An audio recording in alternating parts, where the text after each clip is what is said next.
Hello public, कैसे हैं आप सब? सब बढ़िया। तो आप सभी का स्वागत है हमारे इस यूट्यूब चैनल एमर्स फिजिक्स क्लासेस पे। और आज हम पढ़ने जा रहे हैं क्लास 9 का चैप्टर नंबर 9, जिसका नाम है forces and laws of motion. ठीक है, चैप्टर का नाम क्या है? Forces and laws of motion. ठीक है, देखिए बात आता है कि ये फोर्स क्या है। अभी तो हम लोग भली भांति इसको समझ सकते हैं, लेकिन आज से 2200 साल पहले जब फोर्स के बारे में किसी ने हमें बताया था, मतलब हमें नहीं, उस टाइम जब लोगों को बताया था, ठीक है ना, तो उन्होंने फोर्स का क्या कंसेप्ट दिया और आज हम लोग फोर्स को कैसे पढ़ते हैं, वो सब हम लोग आज डिस्कस करने वाले हैं कि सबसे पहले फोर्स के बारे में किन्होंने बताया। तो आज से लगभग 2200 साल पहले एक साइंटिस्ट हुए थे जिनका नाम था एरिस्टोटल। हम लोग बोलेंगे उनका नाम क्या था? एरिस्टोटल। एरिस्टोटल ने हमें बताया, एरिस्टोटल चचा ने हमें बताया, क्या बताया? इन्होंने हमें बताया, according to Aristotle statement, according to Aristotle statement, the natural state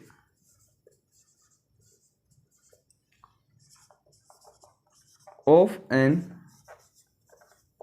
object is rest। Aristotle ने हमें क्या बताया? एरिस्टोटल ने हमें बताया कि कोई भी ऑब्जेक्ट का जो नेचुरल स्टेट होता है वो रेस्ट होता है। सब दिख रहा है? हाँ। एरिस्टोटल ने हमें क्या बताया कि किसी भी ऑब्जेक्ट का जो नेचुरल स्टेट रहता है वो रेस्ट रहता है। समझ में नहीं आया? आइए आगे समझ में आता है, आगे समझ में आ जाएगा। He explained if we push और pull of an object, it comes into motion and after sometimes it comes into its natural state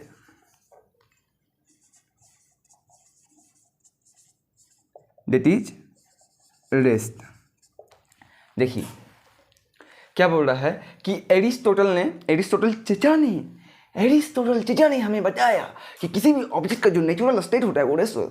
हाँ, क्या बोल रहे हो इधर? हाँ, एरिस्टोटल ने हमें बताया कि किसी भी ऑब्जेक्ट का जो नेचुरल स्टेट होता है वो कैसा रहता है? रेस्ट में रहता है। मतलब कि कोई भी ऑब्जेक्ट हो वो हमेशा रेस्ट में रहेगा। इन्होंने हमें ये बताया, इन्होंने एक्सप्लेन किया, आगे इन्होंने एक्सप्लेन किया। He explained if we push और पुल ऑफ एन ऑब्जेक्ट। इन्होंने हमें बताया कि अगर हम कोई भी ऑब्जेक्ट को पुश करें या पुल करें, ठीक है ना, धक्का दे या तो फिर खींचे, तो क्या होगा? It comes into motion. तो जो ऑब्जेक्ट होगा वो मोशन में आ जाएगा। एंड आफ्टर सम टाइम, और फिर कुछ समय के बाद जो ऑब्जेक्ट होगा वो रेस्ट में आ जाएगा। सही बात है। अगर आप कोई भी ऑब्जेक्ट को देखो, कोई भी ऑब्जेक्ट है, ठीक है ना, आप उसको पुश कर रहे हो, पुल कर रहे हो, आपको जो करना है करो, आप ऑब्जेक्ट को धक्का दे रहे हो या अपनी तरफ खींच रहे हो, तो आप देखोगे कि ऑब्जेक्ट मोशन में आ जाता है। लेकिन कुछ समय के बाद जब समय धीरे धीरे बीतता है तो आप क्या देखोगे? आप देखोगे कि जो ऑब्जेक्ट होता है वो रेस्ट में आ जाता है। प्रैक्टिकल करके आप देख सकते हो घर में। तो जब इन्होंने ये डेफिनेशन दिया, इन्होंने देखा, ऑब्जर्व किया, तब हम लोगों को बताया, तो उस टाइम का जो आदमी लोग था इनके बात को सही मान लिया कि हाँ हाँ आप तो बिल्कुल सही बोल रहे, गलत कहाँ बोल रहे, सही तो है। इसी तरह तो होता है, गलत कुछ तो नहीं बोल रहे, नहीं आप गलत तो नहीं बोल रहे। इन्होंने मतलब उस समय के आदमी ने ये, उस समय के जो लोग थे इनका बात मान लिया। उस समय के लोग नहीं, मतलब समझो आज से 2300 साल पहले ये चीज़ को बताए थे, 2300 साल पहले, ठीक है।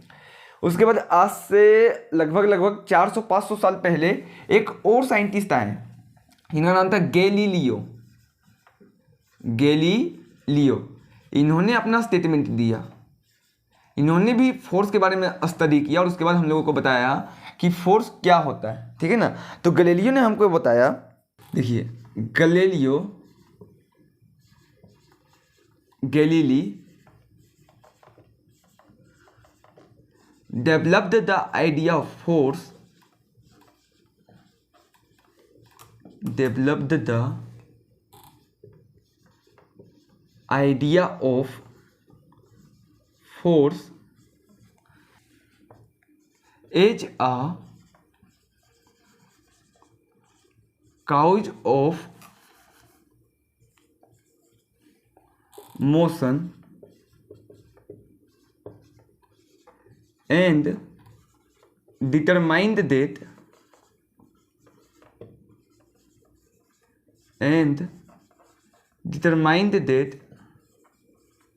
the natural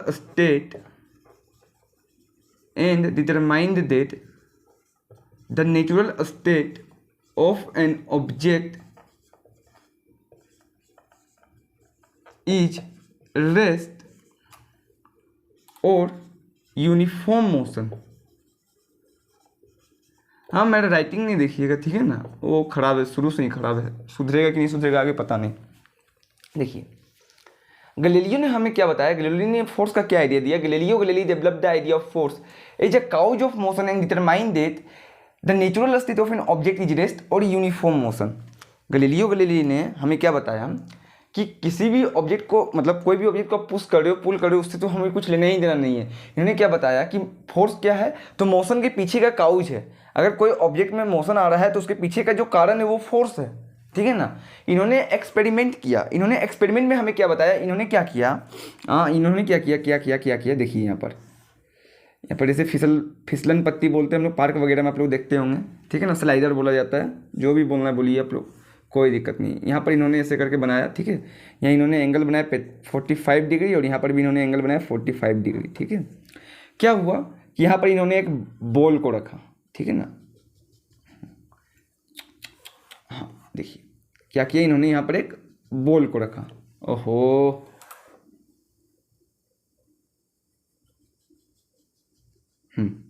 यहाँ पर इन्होंने क्या किया कि बॉल को रखा, ठीक है। तो इन्होंने जब यहाँ पर बॉल को रखा तो बॉल यहाँ से, जब इन्होंने बॉल को यहाँ पर रख के छोड़ा तो बॉल नीचे गिरा, बॉल जब नीचे आया फिर से नीचे आके टकरा के बॉल ऊपर गया। यहाँ पर मतलब इन्होंने क्या देखा कि बॉल को इन्होंने जिस हाइट से छोड़ा बॉल वापस वही हाइट तक चल गया, ठीक है। तब इन्होंने क्या किया, ऐसा करके इन्होंने बार बार देखा, इस बार देखिए 45 डिग्री था, यहाँ पर 45 डिग्री। अब इन्होंने क्या किया, इसी को देखिए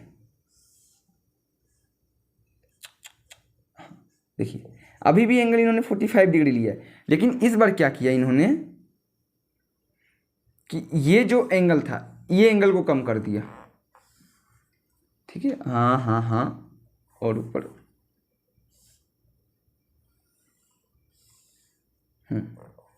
मान लीजिए ये एंगल को कर दिया 30 डिग्री, ठीक है। बॉल यहाँ पर रखा हुआ था, ठीक है, नहीं ठीक नहीं है, तो यहाँ से बॉल जब इन्होंने यहाँ से बॉल को ड्रॉप किया तो देखिए इस बार एंगल 30 डिग्री आपका है और यहाँ पर 45 डिग्री है। तो आप यहाँ पर देखिए जब यहाँ से बॉल को ड्रॉप किया गया तो बॉल यहाँ पर गुड़का, बॉल यहाँ से आते आते देखिए फिर से बॉल ने सेम हाइट को अचीव कर लिया, जो हाइट यहाँ पर था वही हाइट को बॉल ने यहाँ पर भी अचीव कर दिया। अब आप देख सकते हो कि यहाँ पर तो डिस्टेंस कम था, यहाँ पर डिस्टेंस कम था, यहाँ पर तो डिस्टेंस ज़्यादा अचीव कर रहा है बॉल, है कि नहीं। यहाँ पर तो कम डिस्टेंस, यहाँ पर मान लीजिए एक्स है, ठीक है, तो यहाँ का डिस्टेंस x प्लस कुछ होगा, मान लीजिए x प्लस डी हो गया यहाँ का डिस्टेंस, यानी कि जो भी डिस्टेंस होगा ये x से तो ज़्यादा होगा, है कि नहीं। जब कोई भी आपका फिगर बना हुआ है, आप उसका क्या करो, एंगल को कम करते जाओ, तो देखना अगर आपको हाइट सेम रखना है, अगर हाइट आपको सेम रखना है तो जो डिस्टेंस होगा वो डिस्टेंस बढ़ जाएगा, ठीक है। तो यहाँ पर बॉल क्या कर रहा है, ज़्यादा डिस्टेंस ट्रेवल कर रहा है, मतलब कि ऐसा जरूरी नहीं है कि कोई जो ऑब्जेक्ट होगा वो ऑब्जेक्ट का नेचुरल स्टेट रेस्ट होगा। सो क्योंकि यहाँ पर हम देख रहे हैं कि जब बॉल को हम यहाँ से छोड़ें तो बॉल यहाँ पर कम डिस्टेंस ट्रेवल किया, जब बॉल को हम लोग जब इसका एंगल को बढ़ा दिए तो बॉल ज़्यादा डिस्टेंस कवर कर रहा है, बॉल तो रुक नहीं रहा है, ठीक है ना। जब अगर आप पहला वाला केस को देखो तो जो बॉल है इतना डिस्टेंस कवर करने के बाद तो रुक जाना चाहिए, लेकिन हम जब सेकंड वाला केस देख रहे हैं तो बॉल जो इतना डिस्टेंस कवर कर ले रहा है, फिर इसी तरह इन्होंने क्या किया कि 15 डिग्री का एंगल बनाया, 15 डिग्री का एंगल बनाया। तो जब 15 डिग्री का एंगल बनाया तो ये जो डिस्टेंस था ये डिस्टेंस और बढ़ गया, तो ये डिस्टेंस और बढ़ गया जब, तो बॉल को जब ड्रॉप किया गया तो बॉल फिर से यहाँ से, जब बॉल का जो हाइट जिस हाइट से यहाँ से ड्रॉप किया गया, बॉल वापस वही हाइट को वहाँ पर भी अचीव कर लिया जब 15 डिग्री का एंगल था तब, ठीक है ना। 15 डिग्री का एंगल पर भी बॉल जो है सेम हाइट को अचीव कर लिया। ऑब्जेक्ट का नेचुरल स्टेट रेस्ट भी हो सकता है और यूनिफॉर्म मोशन भी हो सकता है। अब देखो बात क्या है कि यहाँ पर हम लोग क्या देख रहे हैं कि जो ऑब्जेक्ट है उस सेम हाइट को यहाँ पर ये गेन कर ले रहा है, ठीक है। अच्छा, अब इन्होंने क्या किया, थर्ड नंबर केस में इन्होंने क्या किया,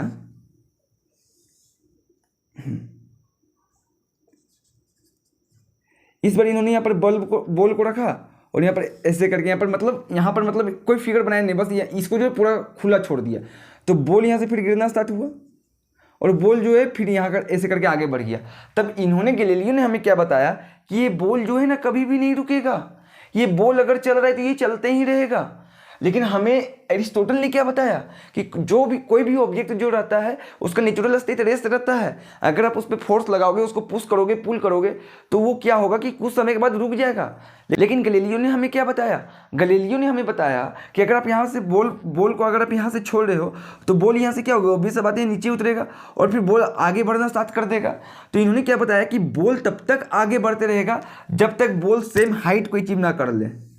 बॉल जब तक अपना सेम हाइट को, देखिए हाइट क्या है बॉल का, यहाँ पर ये हाइट है, तो जब तक बॉल जो है यही हाइट तक ना आ जाए, यहाँ तक बॉल ना आ जाए, तब तक ये क्या होगा, आगे बढ़ते रहेगा। मतलब कि बॉल कब रुकेगा, जब ये अपना सेम हाइट को अचीव कर लेगा तब। और अगर अपना सेम हाइट को बॉल नहीं अचीव कर रहा है तो बॉल सीधा लगातार आगे बढ़ते रहेगा और बस बढ़ते रहेगा। समझ में आया, इन्होंने ये कंसेप्ट दिया, ठीक है। और जब इन्होंने ये कंसेप्ट दिया तो यहाँ पर एरिस्टोटल का जो स्टेटमेंट है, यहाँ पर एरिस्टोटल का स्टेटमेंट जो यहाँ पर था बिल्कुल गलत हो गया। तो हम लोग इसको एरिस्टोटल फॉलिसी के नाम से जानते हैं। याद रहेगा ना, याद रखिएगा। एरिस्टोटल फॉलिसी में क्या था कि एरिस्टोटल के अनुसार, ठीक है ना, अकॉर्डिंग टू एरिस्टोटल किसी भी ऑब्जेक्ट का जो नेचुरल स्टेट रहता है वो रेस्ट रहता है। कैसे, उन्होंने एक्सप्लेन कर दिया। उन्होंने क्या बताया कि अगर आप कोई भी ऑब्जेक्ट को पुश करो या पुल करो तो देखना कि वो जो ऑब्जेक्ट रहता है वो मोशन में आ जाता है। लेकिन अब कुछ समय के बाद देखोगे कि जो ऑब्जेक्ट होता है मोशन में आने के कुछ समय के बाद जो ऑब्जेक्ट होता है वो रेस्ट में आ जाता है। आप अपने डे टू डे लाइफ में आप देख भी सकते हो, प्रैक्टिकल करके भी देख सकते हो। आप कोई भी बॉल को फेंको तो देखना कि बॉल पहले तो मोशन में रहेगा लेकिन कुछ समय के बाद वो रेस्ट में आ जाता है। तो आप बोल सकते हो कि इनका जो स्टेटमेंट है वो गलत कैसे था। इसी को प्रूफ करके दिखाया गैलीलियो ने अपने स्टेटमेंट में कहा, गैलीलियो ने अपने स्टेटमेंट में फोर्स का एक अलग ही कंसेप्ट डेवलप किया। गैलीलियो ने हमें बताया कि फोर्स क्या है, फोर्स मोशन के पीछे का काउज है, ठीक है ना, मोशन के पीछे का काउज है फोर्स। इन्होंने हमें क्या बताया कि कोई भी ऑब्जेक्ट का जो नेचुरल स्थित रहेगा वो या तो रेस्ट रहेगा या तो फिर यूनिफॉर्म मोशन रहेगा, ठीक है ना। अब यूनिफॉर्म मोशन इन्होंने कैसे बोला, इन्होंने यूनिफॉर्म मोशन इसलिए बोला क्योंकि इन्होंने एक्सपेरिमेंट करके देखा। आप एनसीईआरटी का बुक उठा लो तो वहाँ पर देखोगे आपको इस तरह का फिगर देखने को मिलेगा, ठीक है। इन्होंने क्या किया कि दो को इस तरह का स्लोप टाइप का बनाया, ठीक है। यहाँ से इन्होंने बॉल को ड्रॉप किया। अच्छा, एक चीज़ याद रखना कि यहाँ पर ये जो आपका ये जो फिसलने वाला दिया हुआ है ये जो रहेगा आपका, ये मतलब यहाँ पर फ्रिक्शन वगैरह कुछ नहीं लगना चाहिए, ठीक है ना। मतलब आपका कोई भी सरफेस हो, ऐसा हो ही नहीं सकता कि वहाँ पर फ्रिक्शन एकदम लगेगा ही नहीं, तो कुछ ना कुछ फ्रिक्शन होगा। हाँ, आप फ्रिक्शन को कम कर सकते हो लेकिन फ्रिक्शन को खत्म नहीं कर सकते हो। यहाँ पर मान लो कि ऑयल वगैरह लगा के यहाँ पर क्या कर दिया, इसको ज़्यादा स्लिपरी टाइप का बना दिया, ठीक है ना, फ्रिक्शन को कम कर दिया, ठीक है। तो जब यहाँ से ड्रॉप किया गया, ठीक है ना, जब बॉल को यहाँ से ड्रॉप किया गया तो बॉल क्या हुआ, यहाँ से फिसलना स्टार्ट हुआ, फिर बॉल जो है सेम हाइट को अचीव कर लिया। इन्होंने इसी तरह के एक्सपेरिमेंट को बार बार दोहरा के देखा। एक बार 45 डिग्री का एंगल बनाया, एक बार 30 डिग्री का एंगल बनाया, एक बार 15 डिग्री का एंगल बनाया, एक बार 10 डिग्री का एंगल बनाया। तब जैसे जैसे एंगल को कम करते जाओगे, हाइट को अगर आपको सेम रखना है तो ये जो डिस्टेंस होगा आपको वो डिस्टेंस बढ़ते जाएगा। यहाँ पर ये डिस्टेंस x था लेकिन यहाँ पर ये डिस्टेंस क्या हो गया, x + d हो गया, यानी कि ये डिस्टेंस आपका क्या होगा, धीरे धीरे बढ़ते जाएगा, ठीक। लेकिन बॉल जो होगा, देखो डिस्टेंस बढ़ गया। अब हम देख रहे थे, मान लो कि अगर यहाँ पर ये 1 मीटर का डिस्टेंस ट्रेवल किया तो यहाँ पर भी बॉल को एक ही मीटर का डिस्टेंस ट्रेवल करना चाहिए, लेकिन ऐसा नहीं हुआ। बॉल ने ज़्यादा डिस्टेंस ट्रेवल किया। बॉल कहाँ तक ट्रेवल करता रह गया, जब तक बॉल को सेम हाइट देखने के लिए नहीं मिला। जहाँ पर बॉल को सेम हाइट देखने के लिए मिलेगा बॉल वहाँ जाके रुक जाएगा। समझ में आया। अच्छा, तब यहाँ पर ये गैलीलियो ने क्या किया, अपने एक और एक्सपेरिमेंट इन्होंने लिया। इन्होंने क्या किया कि इस बार इन्होंने यहाँ पर कोई स्लोप लिया ही नहीं, कोई फिगर बनाया ही नहीं, सीधे यहाँ से बॉल को छोड़ा और बॉल जो है आगे की तरफ बढ़ते चला गया। और ये बॉल को देखा गया कि कब तक बढ़ते रहेगा, तो जब तक ये बॉल को सेम हाइट देखने के लिए नहीं मिलेगा, तब तक ये बॉल जो रहेगा वो आगे बढ़ता हुआ रहेगा। समझ में आया? अच्छा ठीक है, फोटो खींच लो, टिप लो, मिटाते हैं। खींच लिया फोटो, मिटा दो। अरे बोलो मिटा दें, कहाँ से बोले सर, बोल तो रहे हैं, आप सुन ही नहीं रहे। ठीक है मिटा रहे। समझ में आ गया ना, एकदम क्लियर हुआ, कोई दिक्कत यहाँ तक? ठीक है आगे बढ़ता आइए। देखिए दो तो धुरंधर के बारे में हम लोगों ने पढ़ लिया। पहला था एरिस्टोटल चचा बोलिए, ठीक। दूसरा था गैलीलियो चचा बोलिए, ठीक, गैलीलियो चचा। तीसरे महान साइंटिस्ट थे जिन्हें हम फादर ऑफ फिजिक्स भी बोलते हैं, नाम था उनका sir Isaac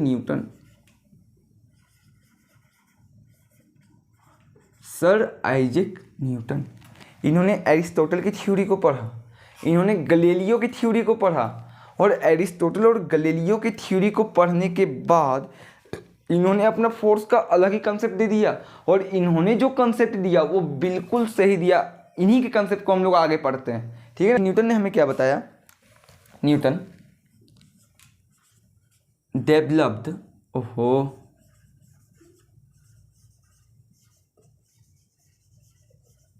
three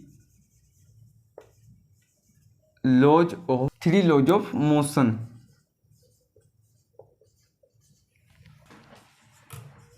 based on the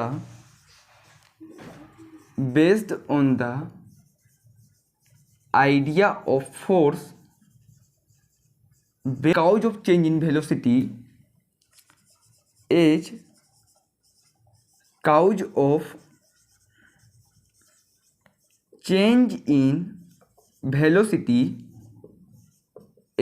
of change in velocity of a body। देखिए न्यूटन ने डेवलप किया थ्री लॉज ऑफ मोशन, ठीक है ना। उन्होंने फोर्स का एक अलग ही कंसेप्ट दिया। उन्होंने हमें क्या बताया कि फोर्स जो है मोशन के पीछे का काउज है कि नहीं, ये हमें नहीं पता। तो क्या है, उन्होंने कहा कि फोर्स क्या है, किसी भी बॉडी का चेंज इन वेलोसिटी है। अगर कोई भी बॉडी मूव कर रहा है, अगर उसका वेलोसिटी में आपको चेंज देखने को मिल रहा है, तो आप बोलिए हाँ वहाँ पर फोर्स लग रहा है, ठीक है ना। इन्होंने क्या बताया कि जो फोर्स है वो मोशन के पीछे का काउज है कि नहीं, ये हमें नहीं पता। फोर्स क्या है, किसी भी बॉडी का चेंज इन वेलोसिटी बताता है। फोर्स क्या करता है, किसी भी बॉडी का चेंज इन वेलोसिटी बताता है। समझ में आया कि किसी भी ऑब्जेक्ट का वेलोसिटी अगर चेंज हो रहा है, ठीक है ना, तो हम लोग बोल रहे हैं कि हाँ वहाँ पर फोर्स लग रहा है। इन्होंने हमें 3 लॉज दिया, ठीक है ना। गैलीलियो ने हमें डेफिनेशन तो बताया, लेकिन वो लॉ देने के लिए एबल नहीं थे। लेकिन न्यूटन ने हमें फोर्स के बारे में भी बताया, और इन्होंने हमें 3 लॉ भी दिया, ठीक है ना। लॉज ऑफ मोशन जो यहाँ पर दिया भाई, इन्होंने 3 लॉज ऑफ मोशन दिया। पहला था कि फोर्स के नहीं होने के चलते क्या होगा। पहला लॉ इन्होंने हमें क्या दिया कि अगर फोर्स ना हो तो उसके वजह से क्या होगा। सेकेंड लॉ इन्होंने हमें क्या दिया, सेकेंड लॉ इन्होंने हमें दिया फोर्स का मैग्नीट्यूड बताया कि अगर मान लो कि हम ये मार्कर को फेंकें, ठीक है ना, तो कितना फोर्स लगा के हम इस मार्कर को फेंके, कितना ताकत, कितना क्वांटिटी में हम इस पे फोर्स लगाएं, ठीक है ना। और तीसरा लॉ इन्होंने दिया कि अगर कोई भी ऑब्जेक्ट है, अगर जैसे देखो मान लो यहाँ पर ये ऑब्जेक्ट है, अगर हम इस पे फोर्स लगा के इसको हम धक्का ले रहे हैं, ठीक है ना, तो ये जो मार्कर होगा पीछे की तरफ धक्लाएगा, फेंकाएगा पीछे की तरफ। तो जब ये मार्कर पे हम ये लोग एक्शन कर रहे हैं, तो मार्कर भी ना इस पे एक रिएक्शन फोर्स लगाता है। तो इन्होंने एक्शन और रिएक्शन के बारे में हमें थर्ड लॉ में बताया। समझ में आया? आई होप आप लोगों को क्लियर हो गया होगा। एरिस्टोटल ने क्या बताया था कि कोई भी ऑब्जेक्ट का जो नेचुरल स्टेट रहता है वो रेस्ट रहता है। लेकिन जब गैलीलियो ने एक्सपेरिमेंट किया तो एरिस्टोटल का बात को पूरी तरह से गलत साबित कर दिया। इसीलिए हम लोग एरिस्टोटल फॉलिसी पढ़ते हैं, ठीक है। गैलीलियो ने जब अपने एक्सपेरिमेंट को कंप्लीट किया तो इन्होंने क्या बताया, फोर्स क्या है, तो फोर्स मोशन के पीछे का काउज है। तो इन्होंने स्टेटमेंट तो दिया, डेफिनेशन तो दिया, लेकिन इन्होंने मोशन का लॉ नहीं दे पाया, ठीक है ना। तो फिर आए sir Isaac Newton, father of physics. इन्होंने मोशन का 3 लॉ को डेवलप किया। इन्होंने फोर्स के बारे में आइडिया दिया। इन्होंने हमें क्या बताया कि फोर्स क्या है, तो फोर्स मोशन के पीछे का काउज है कि नहीं ये हमें नहीं पता, लेकिन फोर्स क्या है, तो फोर्स स्टेट चेंज का काउज है कि अगर कोई भी ऑब्जेक्ट का स्टेट में चेंज आ रहा है तो हम लोग बोलते हैं कि हाँ वहाँ पर फोर्स लगा है। समझ में आया? अब बात आती है कि फोर्स का डेफिनेशन क्या हो जाएगा। देखिए तो force is an agency which changes the state of an object। Force क्या है? फोर्स एक तरह का एजेंसी है विच चेंजेस द स्टेट बोल दो या तो मोशन बोल दो। Force is an agency which changes the motion of an object. Force एक ऐसा एजेंसी है जो क्या करता है, किसी भी ऑब्जेक्ट का मोशन को चेंज कर देता है। अगर किसी भी ऑब्जेक्ट का मोशन में अगर आप चेंज ला पा रहे हो तो आप लोग बोलोगे कि हाँ वहाँ पर फोर्स लग रहा है। समझ में आया? आप लोगों ने फोर्स का डेफिनेशन दिया होगा कि कोई भी ऑब्जेक्ट को पुल करो, कोई भी ऑब्जेक्ट को पुश करो, कोई भी ऑब्जेक्ट को पुल करो, कोई भी ऑब्जेक्ट को पुश करो, तो हम लोग उसको क्या बोल देते थे? फोर्स बोल देते थे। लेकिन एक्चुअल डेफिनेशन फोर्स का क्या है कि अगर आप किसी भी ऑब्जेक्ट पे फोर्स लगा रहे हैं और उस ऑब्जेक्ट का अगर आप मोशन में चेंज ला पा रहे हैं, अगर ऑब्जेक्ट के मोशन पे आप चेंज ला पा रहे हैं तो हम लोग उसको फोर्स बोलते हैं। याद रहेगा? आगे बढ़े। अच्छा देखिए, it is denoted by F. इसको हम लोग एफ से डिनोट करते हैं। अच्छा, it's SI unit is Newton. और सिंबॉलिक रिप्रेजेंट देखा जाए तो इसको कैपिटल N से डिनोट करते हैं। स्मॉल n से कभी भी डिनोट नहीं कीजिएगा। किसी भी चीज़ का अगर आप सिंबल से डिनोट करते हैं तो हमेशा कैपिटल से कीजिएगा, ठीक है ना। अच्छा, इसका ऐसा यूनिट हो गया न्यूटन। इसी का अगर हम लोग CGS यूनिट का बात करें, CGS यूनिट, तो वो हो जाएगा डाइन। हाँ, वो झगुनी वाला डाइन नहीं। कभी कभी ना मैं अपनी बहन को ना न्यूटन बोल दिया करता हूँ तो वो खुश हो जाती है। वो सोचती है कि कितना बड़ा साइंटिस्ट है, मेरा तुलना कर रहा है, ठीक है ना। लेकिन उसको पता नहीं है एक न्यूटन बराबर 10⁵ डाइन होता है। मैं उसे डाइन बोलता हूँ लेकिन वो सोचती है कि मैं उसे न्यूटन बोल रहा हूँ। अब वो इस वीडियो को देखेगी तो ऑब्वियस सा बात है, जान जाएगी। उसके बाद कुछ भी कर सकती है, बहन है, ठीक है। अच्छा, उसके बाद क्या आता है? हाँ, जो फोर्स होता है, force it is a vector quantity. Force एक वेक्टर क्वांटिटी होता है। वेक्टर क्वांटिटी और स्केलर क्वांटिटी, आई होप आप लोगों को पता होगा। स्केलर क्वांटिटी का मतलब जिसका सिर्फ मैग्नीट्यूड होगा, और वेक्टर क्वांटिटी का मतलब, वेक्टर क्वांटिटी मीन्स होता है कि magnitude as well as direction भी होगा। मैग्नीट्यूड भी होगा और डायरेक्शन भी होगा। जिसका मैग्नीट्यूड और डायरेक्शन दोनों होगा उसको हम लोग वेक्टर क्वांटिटी बोलते हैं, और जिसका सिर्फ और सिर्फ मैग्नीट्यूड होगा उसको हम लोग स्केलर क्वांटिटी बोलते हैं। कोई दिक्कत यहाँ तक? आई होप आप लोगों को फोर्स क्लियर हो गया होगा। कैसे कैसे कितने सारे साइंटिस्ट लोग मिल के फाइनली फोर्स को डिस्कवर किए, समझ में आया।